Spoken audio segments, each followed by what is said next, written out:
Today I want to speak to you about the sales cycle. You know, the interesting thing is I could have been doing this 20 years ago, or I can do it in 20 years' time. The sales cycle is still the same.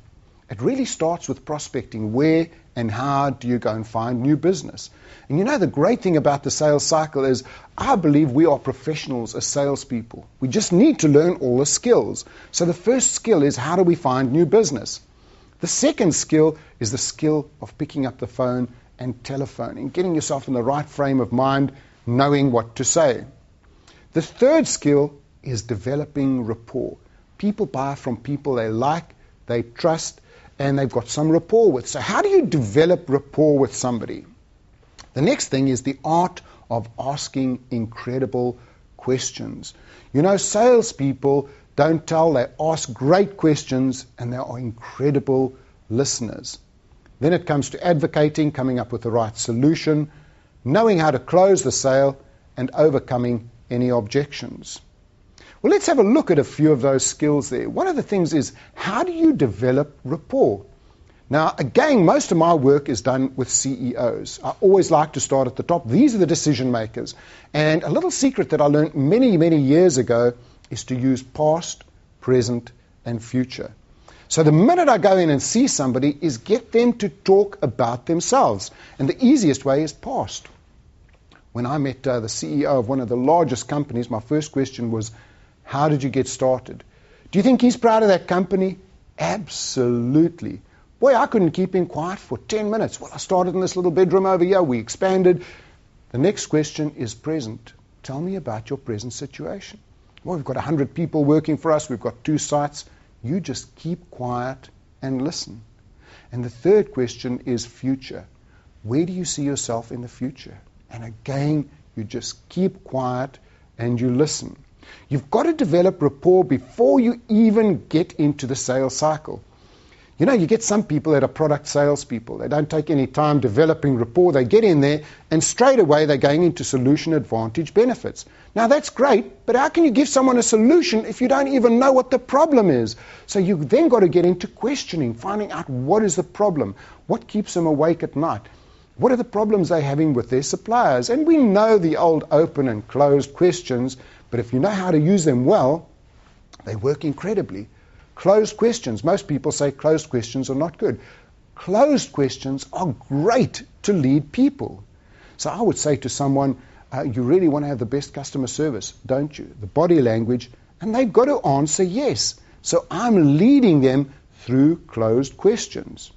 Open questions are wonderful because now you get them to open up. And one of my favorite open questions is, what's most important to you about?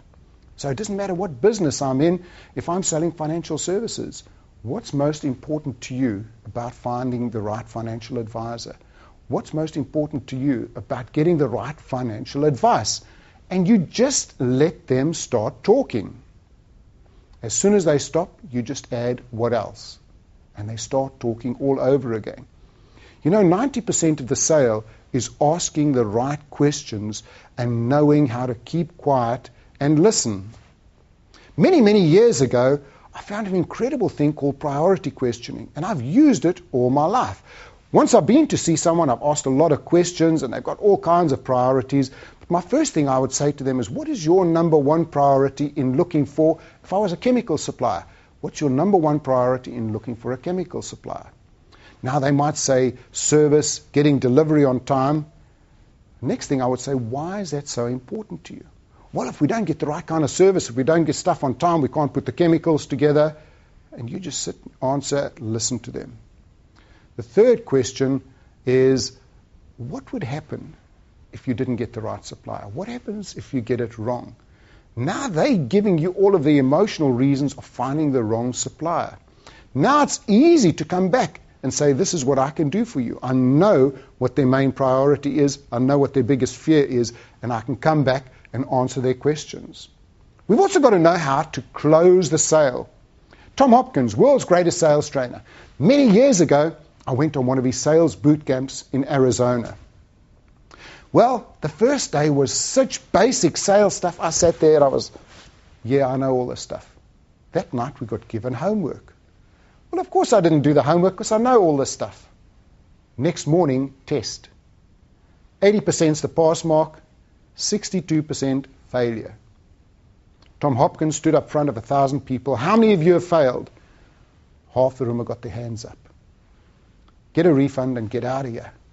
I'm saying, hang on, I've paid my airfare. Please, I'll do my homework tonight. The second evening, we got given 27 sales closing scripts to learn. I mean, at my age, to learn one off by heart is difficult. To learn 27, impossible. Nobody slept that night. Next morning, we all walked in, and he pulled in 27 people onto the stage. Somebody says to you, I want to think about it. What do you say? Somebody says, I'm happy with my existing supplier. What do you say? And you don't want to get it wrong in front of 1,000 people. So you learn all of those scripts off by heart. And here's the thing, a lot of people don't like scripts. And in fact, a script only works if you know it off by heart. It's up here, and you can bring in your own expressions and bring out your own personality.